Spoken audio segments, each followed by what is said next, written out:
Assalamualaikum warahmatullahi wabarakatuh. Perkenalkan, saya Dian Ika Kusumaningtyas, dosen dari Prodi Pendidikan Guru Sekolah Dasar Fakultas Keguruan dan Ilmu Pendidikan Universitas Muhammadiyah Malang. Bidang keahlian saya adalah mengajar pada mata kuliah kajian IPA SD dan juga pembelajaran IPA SD. Pada kesempatan kali ini, saya akan mendeskripsikan terkait dengan bidang pengajaran. Mata kuliah yang akan saya deskripsikan kali ini adalah terkait dengan pembelajaran IPA SD. Pada mata kuliah pembelajaran IPA SD ini diberikan pada mahasiswa semester 4 dengan bobot 5 SKS, di mana dalam satu pekan ditempuh selama 2 kali pertemuan, yaitu 3 jam perkuliahan dan 2 jam perkuliahan dengan total sekitar 250 menit. Mata kuliah ini merupakan mata kuliah lanjutan dari mata kuliah kajian IPA SD. Mata kuliah ini membahas terkait dengan konsep dasar pembelajaran IPA yang meliputi hakikat IPA, hakikat pembelajaran IPA, menentukan konsep pembelajaran meliputi pendekatan, model, metode dalam pembelajaran IPA di SD. Selain itu, mahasiswa juga diharapkan dapat menentukan konsep pendukung dalam pembelajaran dan juga dapat menyusun rencana pembelajaran beserta pelengkapnya meliputi modul ajar, LKPD, media, dan juga evaluasi pembelajaran. Serta di akhir kegiatan diharapkan dapat mengimplementasikannya sesuai dengan ketentuan yang berlaku. Materi yang dipelajari pada perkuliahan ini yaitu hakikat IPA SD, hakikat pembelajaran IPA SD, pendekatan model metode dalam pembelajaran IPA SD, prekonsepsi dan miskonsepsi materi IPA SD, pengembangan materi IPA SD, modul ajar IPA SD, media pembelajaran IPA SD, penyusunan LKPD, instrumen penilaian pembelajaran, dan pelaksanaan pembelajaran IPA SD. Dari keseluruhan materi tersebut, semuanya terintegrasi dengan kegiatan literasi. Adapun kemampuan yang diharapkan setelah mengikuti perkuliahan pada kali ini yaitu mahasiswa mampu menganalisis konsep lingkungan literat dalam pembelajaran IPA SD, mahasiswa mampu mengidentifikasi kebutuhan kelas literat dalam pembelajaran IPA SD, serta mahasiswa mampu menciptakan kelas literat dalam pembelajaran IPA SD. Perkuliahan ini dilakukan secara tatap muka atau sinkronus dan juga melalui asinkronus melalui LMS yang sudah tersedia di Universitas Muhammadiyah Malang. Pelaksanaan perkuliahan dengan berbantuan modul dan juga lembar kegiatan mahasiswa yang dikerjakan secara berkelompok dan juga individu. Materi perkuliahan ini terintegrasi dengan literasi secara keseluruhan, sehingga aktivitasnya tidak hanya fokus pada pembelajaran IPA saja, tetapi bagaimana memaksimalkan kemampuan-kemampuan literasi dalam pembelajaran IPA khususnya. Model pembelajaran yang digunakan pada perkuliahan kali ini yaitu PJBL atau Project Based Learning. Pada kegiatan pembelajaran, diharapkan mahasiswa membuat proyek yaitu mendesain kelas literat yang berbasis IPA dan juga membedah kelas menjadi kelas literat yang berbasis IPA.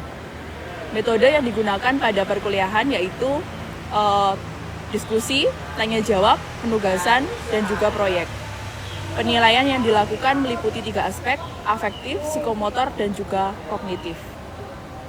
Waalaikumsalam warahmatullahi wabarakatuh. Oke, selamat pagi. Pagi. Bagaimana kabarnya hari ini? Alhamdulillah baik. Ya, pada pertemuan hari ini kita akan melanjutkan materi dari pertemuan sebelumnya. Kalau di pertemuan sebelumnya kemarin pada mata kuliah kita, pada mata kuliah pembelajaran IPA SD, kita sudah membahas terkait dengan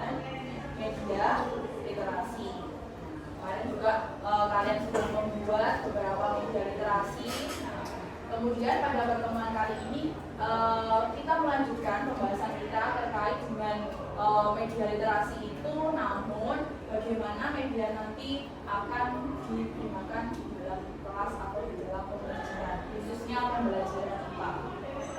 Nah, materi kita hari ini yaitu terkait dengan lingkungan literat. Media memiliki fungsi sebagai penunjang keterampilan literasi. Nah, kira-kira seberapa penting media itu di dalam kegiatan literasi? Pentingnya untuk apa media di dalam kegiatan literasi? Meningkatkan kreativitas pada siswa, terus menunjang pengetahuan juga, terus lebih pandangannya itu lebih luas gitu tentang pembelajaran. Oke, betul sekali ya.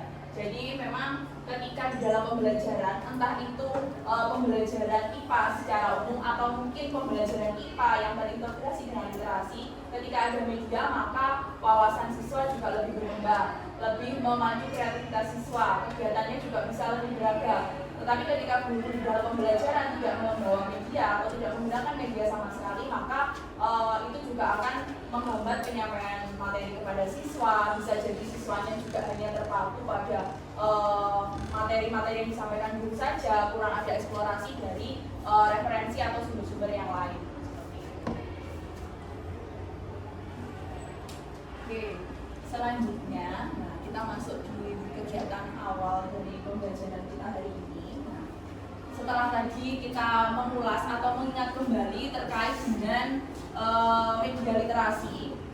Nah, hubungannya dengan materi kita yang akan kita bahas. Nah, kira-kira dalam pembelajaran itu terkait dengan komponen kelas, apa saja yang perlu diperhatikan atau yang perlu dipersiapkan di dalam mengkondisikan sebuah kelas agar pembelajaran itu bisa berjalan secara kondusif. Misalnya tadi ada media yang menunjang pembelajaran yang sudah kita bahas kemarin, kemudian harus ada buku-buku atau sumber belajar yang digunakan, kemudian bisa juga mengapresiasi dari hasil karya siswa, misalnya ada tempat untuk memajang karya siswa, atau mungkin ada terkait administrasi di kelas, misalnya ada jadwal piket, atau mungkin ada jadwal pembagian kelompok dan sebagainya, seperti itu. Untuk kegiatan kita hari ini yang membahas tentang lingkungan literat, tujuannya yaitu ada 3 tujuan di situ.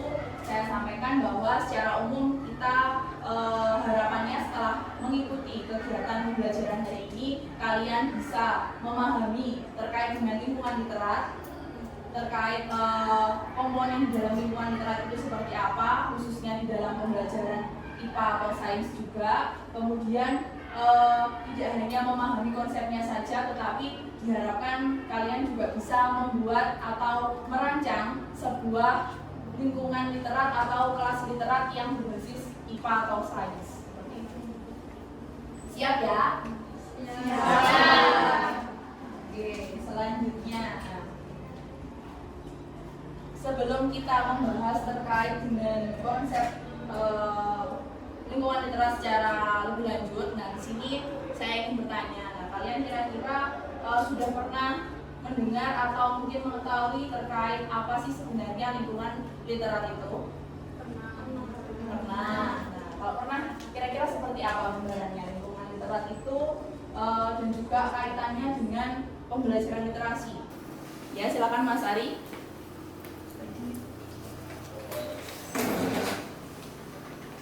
Ada. Ya. Di dalam ruangan banyak teks, banyak media literasi untuk menambah imajinasi dan kreativitas peserta didik. Oke, selanjutnya, nah seberapa penting peran lingkungan literat dalam menunjang kegiatan literasi? Saya Bu. Silakan Mas Odik. Baik, di sini jadi saya akan menjelaskan seberapa penting sih lingkungan literasi itu untuk menunjang kegiatan literasi. Menurut saya itu sangatlah penting. Kenapa?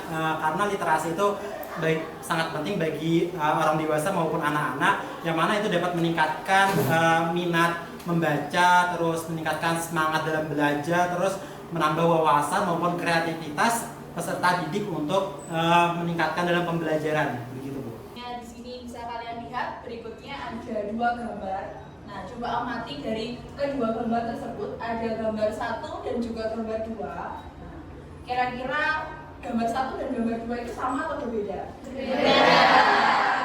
Jadi pada gambar 1 di situ kelasnya lebih banyak hiasan maupun isi dari ruangan kelas tersebut. Sedangkan pada gambar 2 itu kelasnya polosan atau kosong atau tidak ada ornamen ataupun benda-benda yang menunjang kegiatan pembelajaran. Nah, seperti yang sudah disampaikan tadi juga bahwa dua kondisi yang berbeda ini pastinya juga akan mempengaruhi dari siswa yang belajar di dalam kelas tersebut. Bisa dilihat juga di situ ketika siswanya di gambar 2 duduknya sangat berjarak. Nah, jaga jarak sekali ketika COVID seperti itu ya. Jadi mau berinteraksi pun susah karena jarak antar bangku pun juga terlalu jauh seperti itu. Ketika misalnya mau melakukan kegiatan apa juga tidak ada medianya atau tidak ada sarana prasarananya karena di situ hanya tersedia kursi, meja itu saja dan juga benda yang mereka bawa saja. Tetapi di kelas tidak ada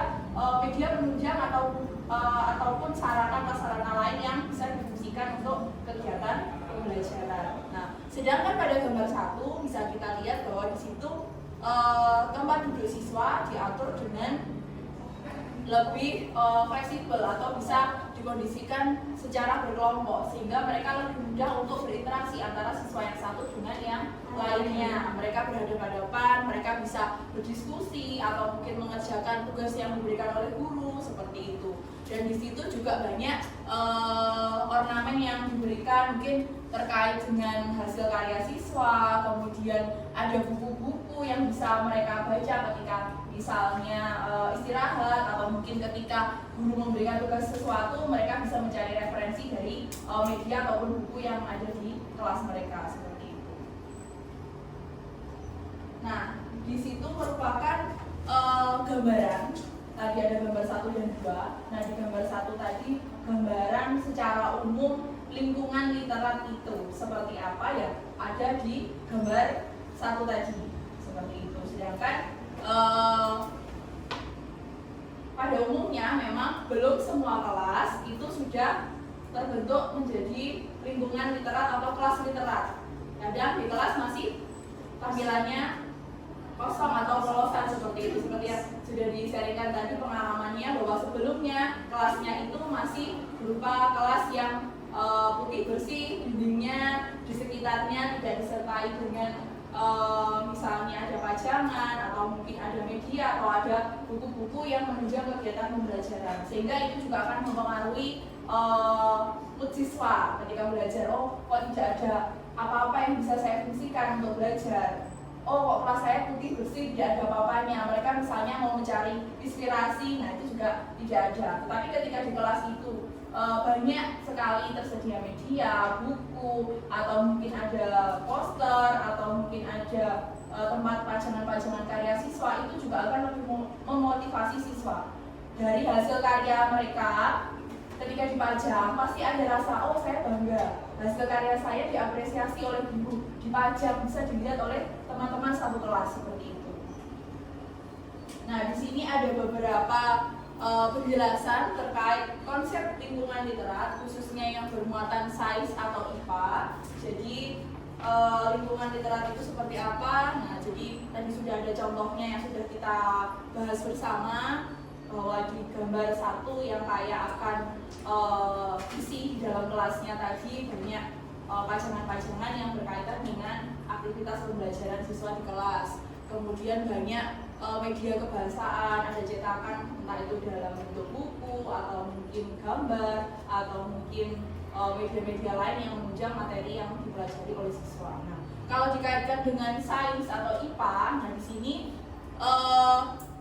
isi atau muatan konten dari media-media itu atau pajangan-pajangan tersebut berkaitan dengan konsep IPA atau sains. Misalnya ada poster IPA berkaitan dengan sistem peredaran darah atau mungkin sistem organ tubuh atau mungkin tentang bagian-bagian tumbuhan seperti itu. Bisa juga ada tempelan-tempelan untuk mengurutkan proses siklus air. Nah, siswanya bisa mengotak-atik dari tempelan itu, kemudian diberikan keterangan di bawahnya sehingga mereka juga bisa memahami terkait proses siklus air itu seperti apa. Atau mungkin ada lagi big booknya tentang isinya tentang penjelasan misalnya menjaga lingkungan supaya menjadi lingkungan yang sehat, seperti itu juga bisa. Jadi ada banyak media-media ataupun pajangan yang bisa diberikan di kelas yang bermuatan IPA, yang menunjang pembelajaran IPA, sehingga pembelajaran IPA yang dilakukan oleh guru di kelas itu tidak monoton. Tidak hanya guru menjelaskan materi saja, hanya membaca buku teks saja, tetapi banyak aktivitas yang bisa dilakukan dengan berbagai pajangan ataupun media.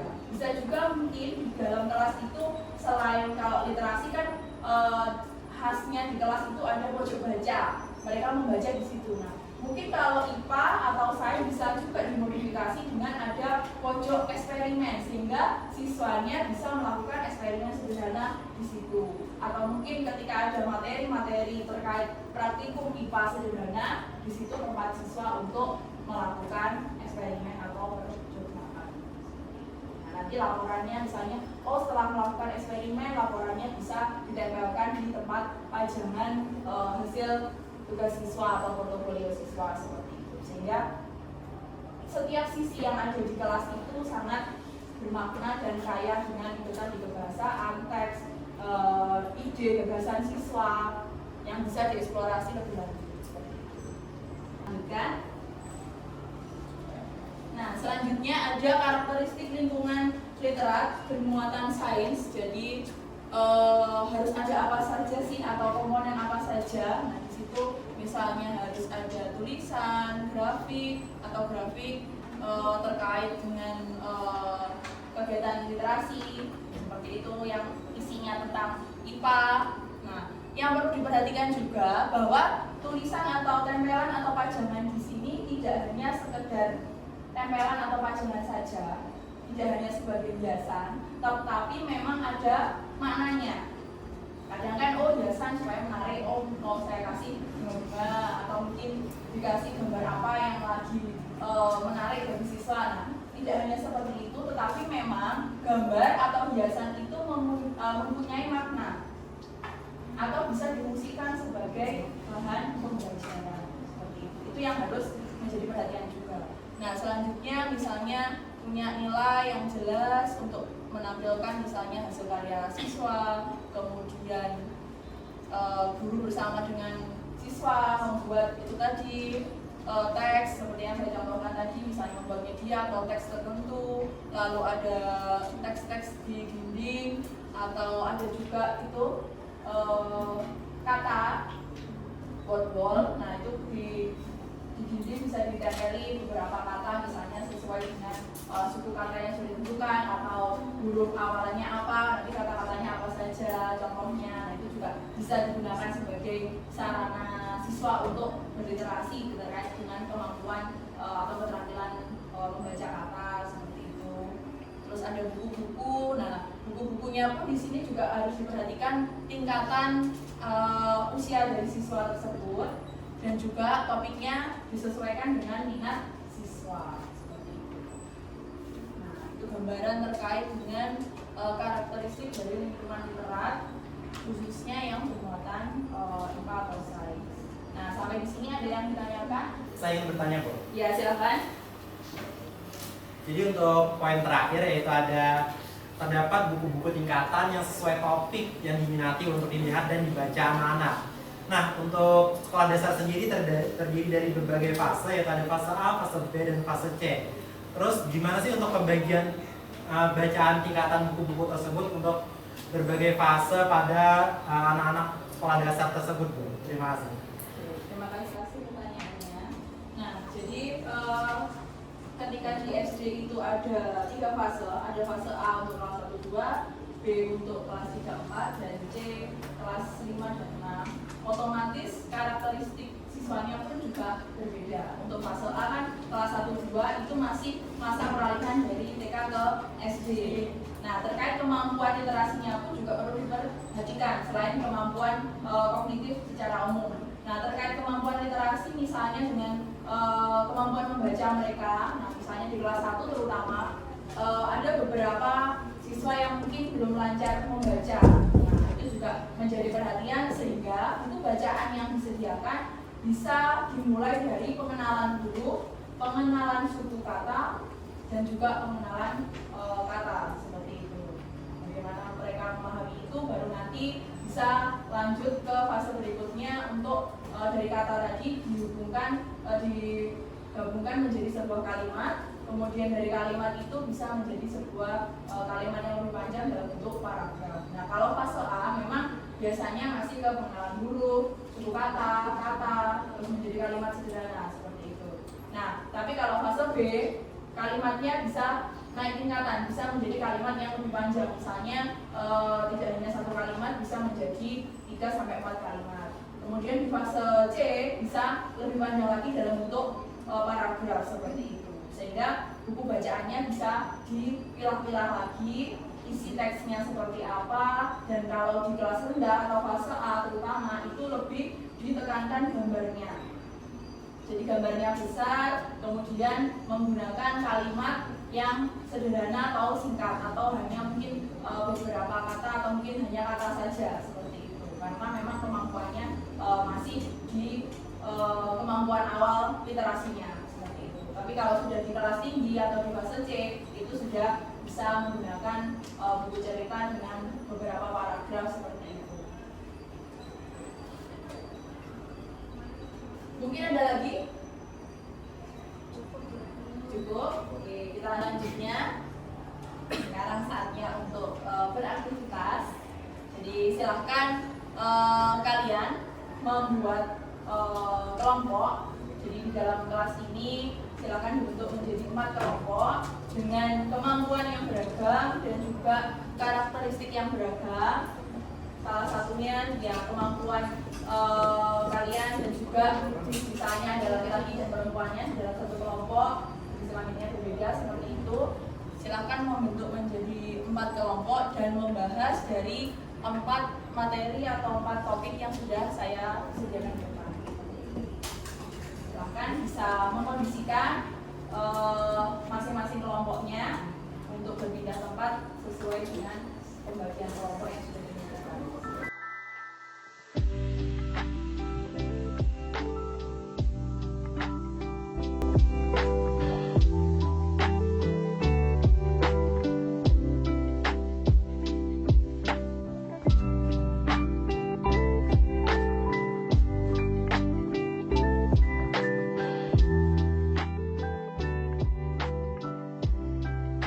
Perwakilan salah satu kelompok untuk menyampaikan hasil diskusinya. Oke, kelompok 1 ya, silakan. Silakan yang lain memperhatikan, misalnya ada yang kurang setuju atau mau menambahkan, bisa disampaikan. Silakan.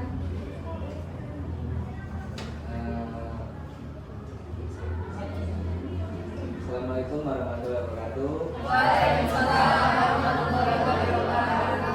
Saya perwakilan dari kelompok 1 yang beranggotakan Nurul Putri Septiana, Muhammad Nasrullah, Taskia Premita, Aulia Ijazah Putri, Dwi Putri, Nova Utami, Eka Indriani, Lutfilah Anja, Makna Rusyana, Lulu Dwi Kalkuan. Untuk kelas, kami kelas fase A, nama desain tema sains. Pengertian, tempat belajar yang berada dalam sebuah ruangan atau tempat tertutup seperti kelas, aula, dan lain-lain. Untuk ciri-ciri dilanjutkan. Oke teman-teman, jadi ciri-ciri indoor itu ada banyak ya, karena kan indoor itu di dalam ruangan. Nah, ciri-ciri yang pertama yaitu ruangan yang memiliki tempat penyimpanan barang. Jadi kan kayak di indoor ini ada tempat penyimpanan barang seperti lemari, meja, dan lain-lain seperti itu. Lanjut, di dalam ruangan itu pasti memiliki meja, kursi untuk tempat belajar seperti ya teman-teman. Lanjut ke yang ketiga yaitu kelas yang memiliki pencahayaan yang baik. Seperti sekarang ini kan kalau kita belajar di ruangan tuh perlu pencahayaan yang baik gitu, agar dalam memahami sebuah materi itu dapat dengan baik kita memahami dan melihatnya seperti itu. Lanjut ke selanjutnya itu siklus udara. Dalam ruangan itu kan biasanya tempatnya tertutup ya teman-teman, jadi tetap harus ada siklus udara untuk pergantian udara yang masuk dan keluar seperti itu. Lanjut ke selanjutnya yaitu warna kelas. Jadi kalau di dalam ruangan untuk apalagi siswa fase A itu kelasnya tuh harus yang menarik gitu, jadi warna kelasnya tuh harus yang cerah. Yang terakhir yaitu suasana kelas yang tidak bising atau suasana kelas yang lumayan hening, karena kan di dalam kelas tuh dalam memahami materi mungkin dalam kebisingan tuh hanya untuk berdiskusi seperti itu. Itu tadi presentasi dari kelompok kami. Oke, baik. Apa dulu untuk kelompok 1? Nah, semuanya sudah mengerjakan tadi terkait diskusi yang sudah kita bahas sebelumnya. Kita lanjut untuk diskusi yang kedua, yaitu membahas terkait dengan rancangannya. Kalau tadi kan konsepnya, konsep lingkungan literat secara umum, baik indoor, outdoor, dan juga komponen yang harus ada di dalam sebuah lingkungan literat. Nah, yang sekarang kelanjutannya dari konsep yang sudah dipahami tadi, bagaimana nantinya ketika akan diimplementasikan di SD sesuai dengan karakteristik siswanya di kelasnya masing-masing. Misalnya, di kelas 1 seperti apa, di kelas 2 seperti apa, di kelas 3 dan seterusnya. Saat dilanjutkan untuk disimak atau dibaca di LK-nya, di situ sudah ada poin-poin apa saja yang harus kalian diskusikan untuk membuat rancangan lingkungan literat. Nah, saya sambil contohkan juga kemarin dari media-media yang sudah dibuat.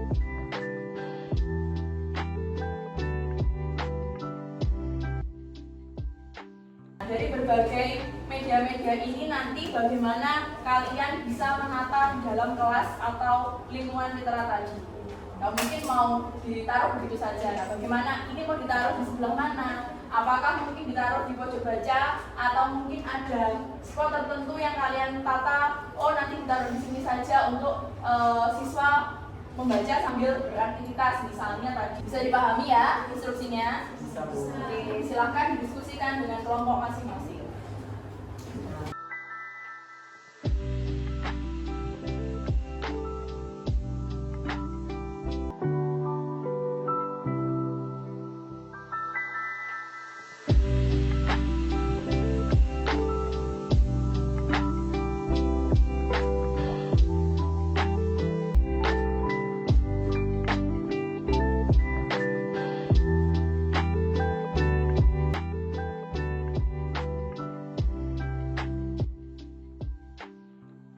Assalamualaikum warahmatullahi wabarakatuh. Waalaikumsalam warahmatullahi wabarakatuh.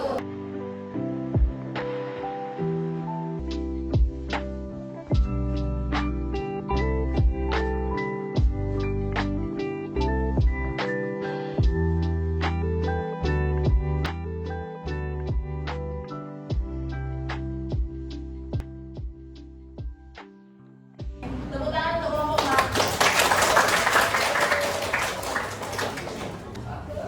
dari pengajaran kelas 1 berkaitan dengan rancangan lingkungan literat. Nah, selanjutnya kita masuk pada bagian terakhir pembelajaran hari ini. Kira-kira dari pelaksanaan pembelajaran hari ini seperti apa? Sampai tidak mau pulang ya? Oke, apa hal-hal menarik atau mungkin hal-hal positif yang kalian peroleh dari pembelajaran hari ini? Kreativitas terkait Terus mengimplementasikan ke nyata, yaitu dari apa yang kita gambar. Oke, membuat. Selanjutnya, kira-kira ada nggak konsep atau materi yang belum kalian pahami dari pembelajaran hari ini? Sudah paham semua? Ada kesulitan? Tidak. Sudah menjadi pembelajaran yang bermakna ya hari ini, karena dari konsep yang kita pelajari di awal tadi kemudian langsung didiskusikan, dieksekusi, dipraktekkan untuk membuat rancangan lingkungan literatnya. Nah, tapi tidak berhenti sampai di sini saja. Dari rancangan yang sudah kalian buat, nanti pada pertemuan berikutnya kita akan implementasikan di kelas kita. Bisa kita lihat di kelas kita masih belum mewakili konsep lingkungan literat. Nah, harapannya dari dosen yang sudah dibuat tadi, bagaimana kita bisa membedah kelas ini atau menyulap kelas ini menjadi lingkungan literat atau kelas literat, seperti itu. Siap ya? Siap. Baik, untuk membedah kelasnya akan kita lanjutkan di pertemuan berikutnya. Sampai bertemu kembali di pertemuan berikutnya untuk membedah kelas ini menjadi kelas literat. Terima kasih. Akhir kata, wassalamualaikum warahmatullahi wabarakatuh. Waalaikumsalam